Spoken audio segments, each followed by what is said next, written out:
Media Cina sebut timnas Cina bisa menang mudah dari Indonesia. Media Malaysia doakan timnas Indonesia berjaya di kualifikasi Piala Dunia 2026. Maarten Paes jadi kiper termahal timnas Indonesia, punya nilai pasar 6 kali lipat lebih tinggi dari Hernando Ari. Erick Thohir yakin Maarten Paes akan beri dampak positif ke timnas Indonesia. Dibalut cedera, Kapten Timnas U20 Indonesia tetap berangkat ke Korea Selatan lawan Argentina. Halo football lovers, salam sehat sejahtera. Jangan lupa untuk subscribe channel kami ya, dan juga nyalakan notifikasinya agar dapat berita terbaru seputar Timnas Indonesia. Terima kasih.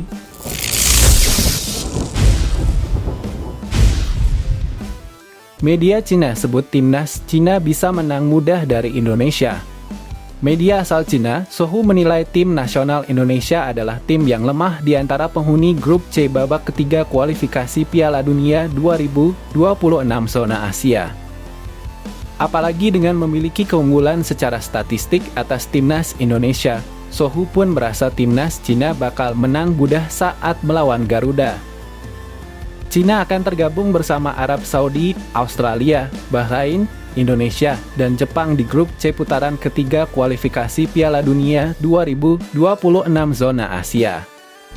Tim Dragons julukan timnas Cina akan membuka perjalanan di putaran 3 dengan laga melawan Jepang. Pertandingan itu akan berlangsung di Saitama Stadium, Saitama, Jepang pada 5 September 2024 mendatang. Walau laga pertama melawan Jepang, Sohu justru langsung menyoroti pertandingan ketiga melawan Indonesia. Sohu menganggap timnas Cina harus menjadikan Indonesia sebagai lumbung poin demi lolos langsung ke putaran final Piala Dunia 2026. Media Cina itu meremehkan kekuatan skuad Garuda. Sulit membandingkan Cina dengan tim seperti Indonesia. Jika Cina ingin melaju ke Piala Dunia, mereka harus memenangkan 2 pertandingan melawan Indonesia, tulis Sohu. Dikutip dari laman MK Sports pada Minggu 18 Agustus 2024, Sohu merasa timnas Cina di atas angin karena menilik statistik pertemuan kedua tim dalam 17 pertandingan sebelumnya. Diketahui, tim Dragon sukses memenangkan 11 pertandingan dan 3 kali imbang. Sementara, kemenangan timnas Indonesia atas Cina terakhir kali diraih pada 1987. Statistik positif ini membuat Sohu yakin timnas Cina memiliki kepercayaan diri tinggi untuk mengalahkan Indonesia. Cina sudah lama tidak terkalahkan melawan Indonesia. Oleh karena itu, mereka punya keunggulan psikologis, dan karena punya kemauan kuat untuk melaju ke Piala Dunia, Cina tidak akan mudah melepaskan tim lemah seperti mereka, tutup tulisan tersebut.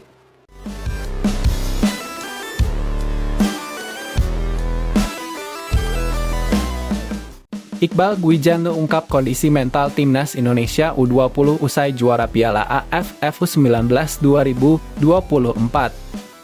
Pemain timnas Indonesia U20, Muhammad Iqbal Gwijanda, menyatakan mental timnya mengalami peningkatan selepas juara Piala AFF U19 2024. Tentunya itu menjadi hal positif untuk menatap kualifikasi Piala Asia U20 2025. Skuad Garuda Nusantara tergabung di grup F kualifikasi Piala Asia U20 2025 bersama dengan timnas Yaman U20, timnas Timor Leste U20, dan timnas Maladewa U20. Ajang itu akan berlangsung pada 21 sampai 29 September 2024. Iqbal mengatakan timnya memang mendapatkan banyak manfaat setelah tampil dan menjadi juara pesta sepak bola Asia Tenggara usia muda itu. Oleh dikarenakan, mentalitas rekan-rekannya mengalami peningkatan cukup pesat. Sejak kembali kemarin dari Piala AFF U19 2024, mental lebih baik lagi, kata Iqbal di Jakarta, Sabtu 17 Agustus 2024. Pemain berposisi back itu mengatakan timnya sudah siap tempur jelang turnamen Seoul on Usyk U19 2024 bersama dengan timnas Argentina U19, timnas Thailand U19, dan timnas Korea Selatan U19. Ajang itu akan berlangsung 28 Agustus hingga 1 September sebagai persiapan terakhir. Sejauh ini para pemain sudah siap, kata bek Barito Putra Ito. Iqbal mengatakan paling terpenting timnya jangan berpuas diri dengan pencapaian yang telah diraih.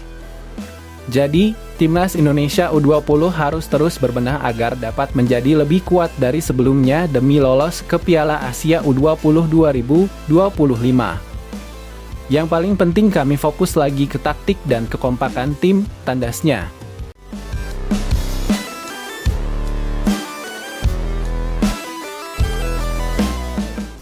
Media Malaysia doakan Timnas Indonesia berjaya di kualifikasi Piala Dunia 2026. Media asal Malaysia, Malaysia Football League, mendoakan Timnas Indonesia berjaya di kualifikasi Piala Dunia 2026 usai Maarten Paes resmi bisa membela skuad Garuda.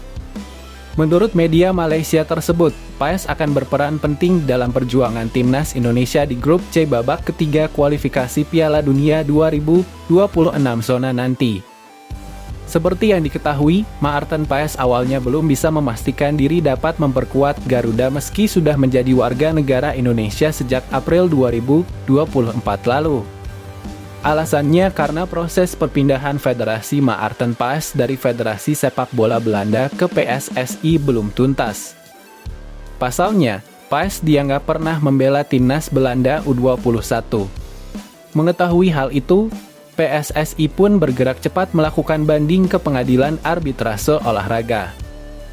Setelah melalui proses yang panjang, Paes akhirnya bisa memperkuat timnas Indonesia juga. Kabar baik itu pun disampaikan langsung oleh Ketua Umum PSSI, Erick Thohir. Dengan hadirnya Paes, jelas timnas Indonesia semakin kuat di lini belakang. Paes sendiri adalah kiper utama klub Liga Amerika Serikat, FC Dallas. Dengan pengalaman yang dimilikinya, Paes diharapkan bisa menjaga gawang timnas Indonesia dari perlawanan keras tim-tim grup C seperti Jepang, Australia, Arab Saudi, Cina, dan Bahrain. Menariknya, kabar bahagia itu juga disambut baik oleh media Malaysia, Malaysia Football League. Media tersebut mendoakan timnas Indonesia sukses di kualifikasi Piala Dunia 2026. Malaysia Football League ikut mendoakan karena tahu timnas Indonesia akan semakin kuat dengan hadirnya Paes di bawah mistar gawang. Media itu pun percaya peran Paes bisa menjadi kunci keberhasilan timnas Indonesia melaju ke babak keempat atau bahkan langsung mendapatkan tiket via finish 2 besar di fase grup tersebut. Selamat untuk timnas Indonesia. Maarten Paes akan menjadi karakter penting bagi Indonesia di kualifikasi Piala Dunia nanti, bunyi pernyataan media Malaysia, Malaysia Football League dikutip Senin 19 Agustus 2024. Pilihan utama klub MLS. Semoga sukses di kualifikasi Piala Dunia nanti, tambah akun Instagram yang kerap membagikan kabar mengenai sepak bola Malaysia tersebut. Terdekat, Timnas Indonesia akan menjalani 2 laga awal grup C babak ketiga kualifikasi Piala Dunia 2026 zona Asia. Laga pertama melawan Arab Saudi 6 September 2024 dan Australia 10 September 2024.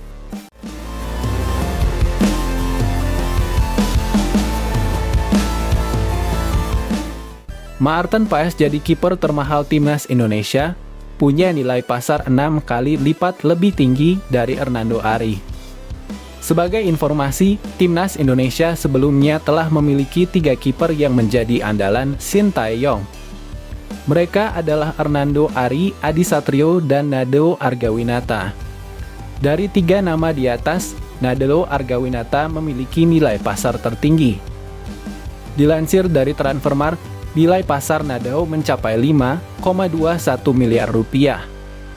Nilai pasar Adi Satrio berada di angka 4,35 miliar. Sedangkan Hernando Ari yang selalu menjadi pilihan utama Sintayong memiliki nilai pasar yang sama dengan Adi Satrio yakni 4,35 miliar. Namun, status kiper termahal Timnas Indonesia saat ini diambil alih oleh Maarten Paes. Pemain berusia 26 tahun itu memiliki nilai pasar mencapai 26,07 miliar. Angka tersebut lebih dari 6 kali lipat nilai pasar Hernando Ari. Tentu saja kita juga patut berharap kualitas Maarten Paes sesuai dengan nilai pasar yang dimiliki, sehingga Maarten Paes dapat membantu timnas Indonesia meraih hasil positif di putaran ketiga kualifikasi Piala Dunia 2026 zona Asia. Skuad Garuda nantinya harus bersaing di grup C.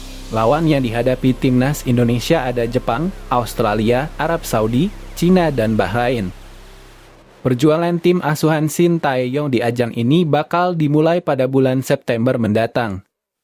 Sementara itu, Maarten Paes sendiri mengaku sudah tak sabar untuk bisa menjalani debut bersama timnas Indonesia. Saya merasa senang berbincang dengan kalian. Saya rasa ingin datang ke sana secepatnya, bermain secepatnya untuk tim nasional, kata Maarten Paes dalam Instagram timnas.indonesia. Dan saya tidak sabar untuk bertemu dengan kalian langsung. Kita ciptakan kenangan indah bersama, menyala abangku, ucap Paes.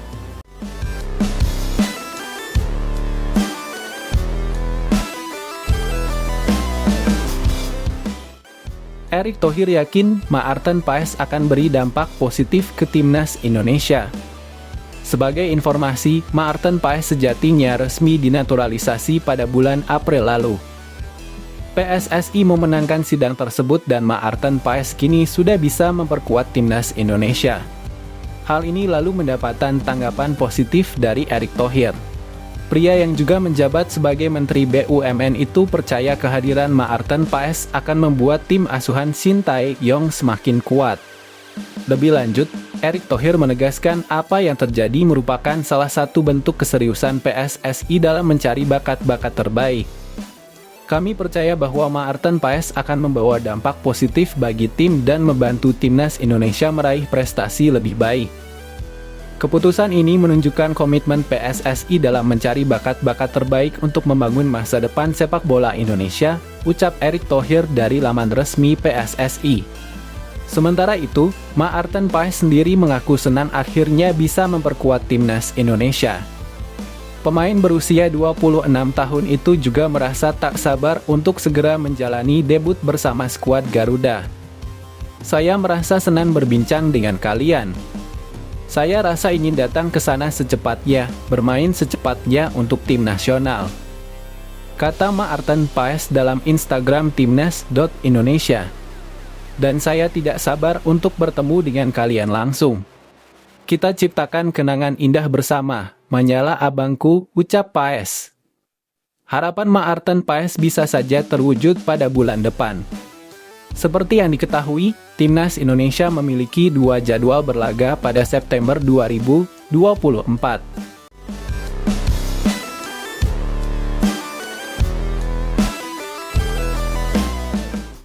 Dibalut cedera, Kapten Timnas U20 Indonesia tetap berangkat ke Korea Selatan lawan Argentina. Seperti diketahui, Timnas U20 Indonesia akan tampil di Seoul Earthon Us-Cup 2024. Tim asuhan Indra Syafri bakal tampil di turnamen yang berlangsung di Korea Selatan pada 28 Agustus hingga 1 September 2024. Untuk menghadapi ajang ini, pelatih Timnas Indonesia, Indra Syafri, mengaku bakal membawa 30 pemain ke Korea Selatan. Donitri dan kawan-kawan dijadwalkan bertolak ke Korea Selatan pada 20 Agustus mendatang. Donitri dan kawan-kawan sebenarnya memiliki modal bagus untuk menghadapi Seoul Earthon Us-Cup 2024. Pasalnya, Timnas U20 Indonesia sebelumnya telah meraih gelar juara di ASEAN Cup U19 2024. Walaupun telah meraih gelar juara, Donitri mengaku tak ingin berpuas diri. Harapannya melawan tim kuat seperti Argentina hingga Korea Selatan nanti jadi modal belajar sebelum melawan rival-rival di kualifikasi Piala Asia U20 2024. Dalam kualifikasi Piala Asia U20, Doni akan menghadapi Yaman, Timor Leste, dan Maladewa. Untuk itu, pemain berusia 19 tahun tersebut ingin belajar banyak selama tampil di Korea Selatan. Kami akan melawan tim-tim di atas kita, ujar Donitri kepada awak media. Hal itu bagus untuk kami agar bisa belajar dan lebih matang lagi untuk kualifikasi Piala Asia U20 2025 nantinya. Namun, jelang turnamen tersebut, Donitri mengaku tidak berada dalam kondisi terbaiknya. Dia mengaku tengah dibalut cedera dan saat ini masih dalam pemulihan. Pemain kelahiran Boyolali 11 Januari 2005 itu memastikan bahwa kondisinya semakin bagus. Untuk itu, meski mengaku cedera, dia tetap optimistis bakal berangkat ke Korea Selatan karena kondisinya semakin baik. Saya sedang cedera, tengah menjalani pemulihan cedera, kata Doni. Tetapi, kondisinya semakin baik, jelasnya. Ya, saya optimistis, tuturnya.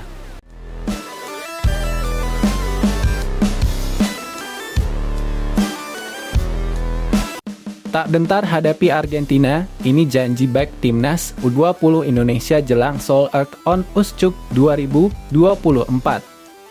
Timnas U20 Indonesia saat ini tengah mempersiapkan diri untuk menghadapi turnamen Seoul Earth on Usyk 2024. Tim asuhan Indra Syafri telah menjalani persiapan dengan menggelar pemusatan latihan di Jakarta sejak 11 Agustus lalu. Mus'al Hamzah mengatakan bahwa tim telah menjalani latihan fisik dan beberapa sesi taktik. Dalam latihan Timnas U20 Indonesia yang bergulir di Stadion Madia, Senayan, Jakarta, mereka juga menggelar game internal.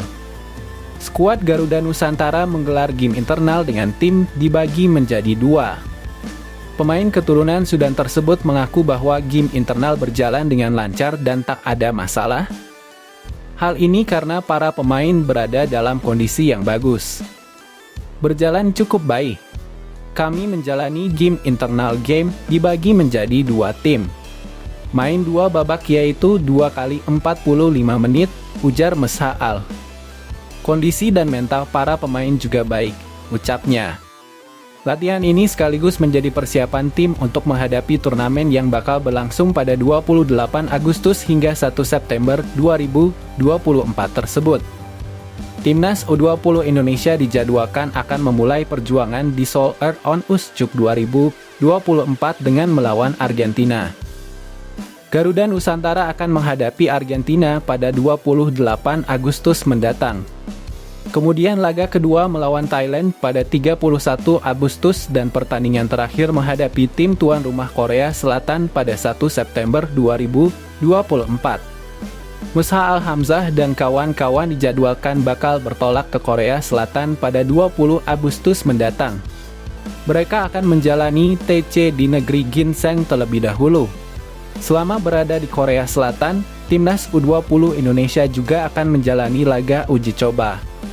Donitri dan kawan-kawan dijadwalkan akan menghadapi klub Liga 4 Korea Selatan meski tak diungkapkan secara jelas nama klubnya. Turnamen Seoul Earth on Usyk 2024 dimanfaatkan Indra Syafri sebagai ajang persiapan menuju kualifikasi Piala Asia U20 2025. Oleh karena itu, para pemain diharapkan bisa menampilkan yang terbaik selama tampil di Korea Selatan nantinya. Mus'al mengaku bahwa tim siap menghadapi siapapun lawan di Seoul Earth on Usyk 2024. Dia tak gentar siapapun yang akan dihadapi Garuda Nusantara baik itu Argentina maupun Korea Selatan. Menurut pemain PSBS Biak itu, dia akan bekerja keras menampilkan yang terbaik selama beraksi di ajang tersebut.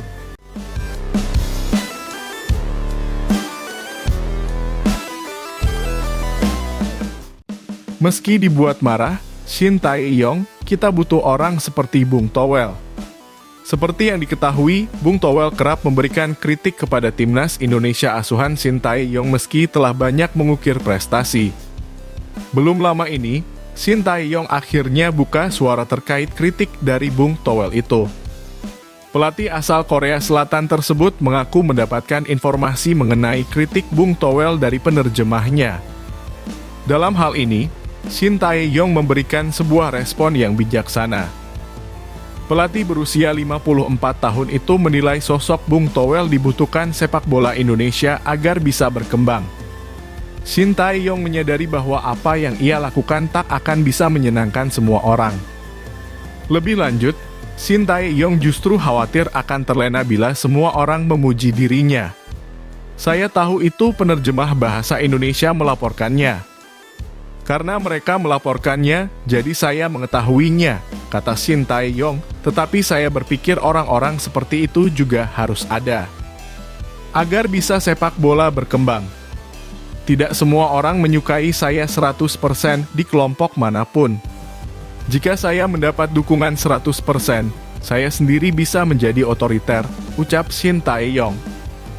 Meski begitu, Shin Tae-yong mengakui bahwa terkadang ia merasa geram dengan kritikan yang diberikan oleh Bung Towel. Pasalnya, Shin Tae-yong menganggap beberapa kritik yang dilontarkan Bung Towel tak berdasar. Terlepas dari semuanya, Shin Tae-yong menegaskan tak terlalu memusingkan dengan pendapat yang diberikan Bung Towel. Saya pikir tidak apa-apa mereka mengkritik dengan bebas. Tetapi kadang-kadang saya marah juga. Kadang-kadang dalam hati saya sudah bekerja keras dan melakukan yang terbaik. Tetapi dia masih mengatakan hal-hal yang tak berguna. Tetapi saya tidak terlalu memikirkannya, ujar Shin Tae-yong. Sementara itu, Shin Tae-yong kini bakal dihadapkan dengan tantangan berat. Seperti yang diketahui, Timnas Indonesia akan memulai perjuangannya pada putaran ketiga kualifikasi Piala Dunia 2026 zona Asia pada September mendatang. Skuad Garuda nantinya harus bersaing di grup C bersama Jepang, Australia, Arab Saudi, Cina, dan Bahrain.